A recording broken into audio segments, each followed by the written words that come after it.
సుమన్ టీవీలో మీ personal and business promotions కోసం కింది నెంబర్కి కాంటాక్ట్ చేయండి.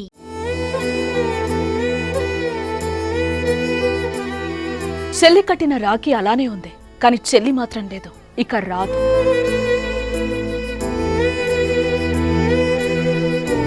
అన్నా బాయ్, అమ్మ వెళ్ళొస్తా, జాగ్రత్త అంటూ చెప్పిన మాటలు చెవిలోనే మోగుతున్నాయి. ఇంతలోనే ఘోరం.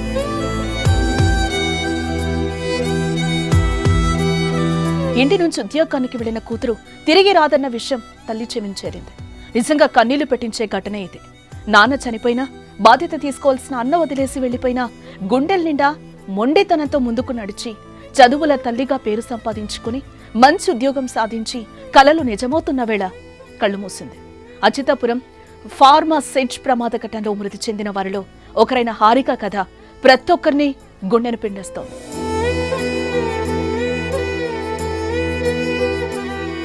అచ్యుతాపురం ప్రమాదం ఎన్నో జీవితాలను చిదిమేసింది. కుటుంబాలకు శోకాన్నే మిగిల్చింది. ఆయన వారిని కోల్పోయిన వారి కన్నీరు వరదలా పారుతుంటే గుండె తరుక్కుపోతోంది. నాన్న నాన్న అంటూ చిన్నపిల్లల ఏడుపులు, భర్తను కోల్పోయిన భార్యల రోదనలు, పిల్లలను కోల్పోయిన తల్లిదండ్రుల ఆవేదనలు వర్ణనాతీతం.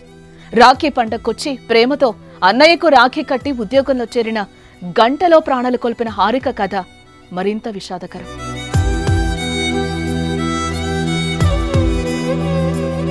హారిక బాల్యం కన్నీటిమయం. కడు పేదరికంలో పుట్టింది. చిన్నప్పుడే తండ్రి చనిపోయాడు.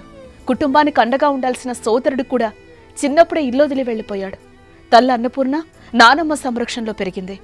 పేదరికాన్ని చదువుతో జయించొచ్చు అనే లక్ష్యంతో పుస్తకాల పురుగుగా మారింది. కష్టపడి చదివింది. చక్కటి విద్యాభ్యాసంతో మెరిట్ విద్యార్థినిగా పేరు గడించింది.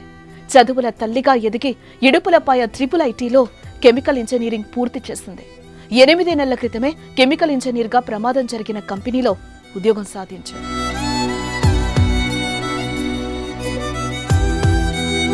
ఈ నెల 19న రాఖీ పండుగ సందర్భంగా ఇంటికొచ్చి పెదనాన్న కుమారుడికి రాఖీ కట్టి కుటుంబ సభ్యులతో ఆనందంగా గడిపింది హారిక.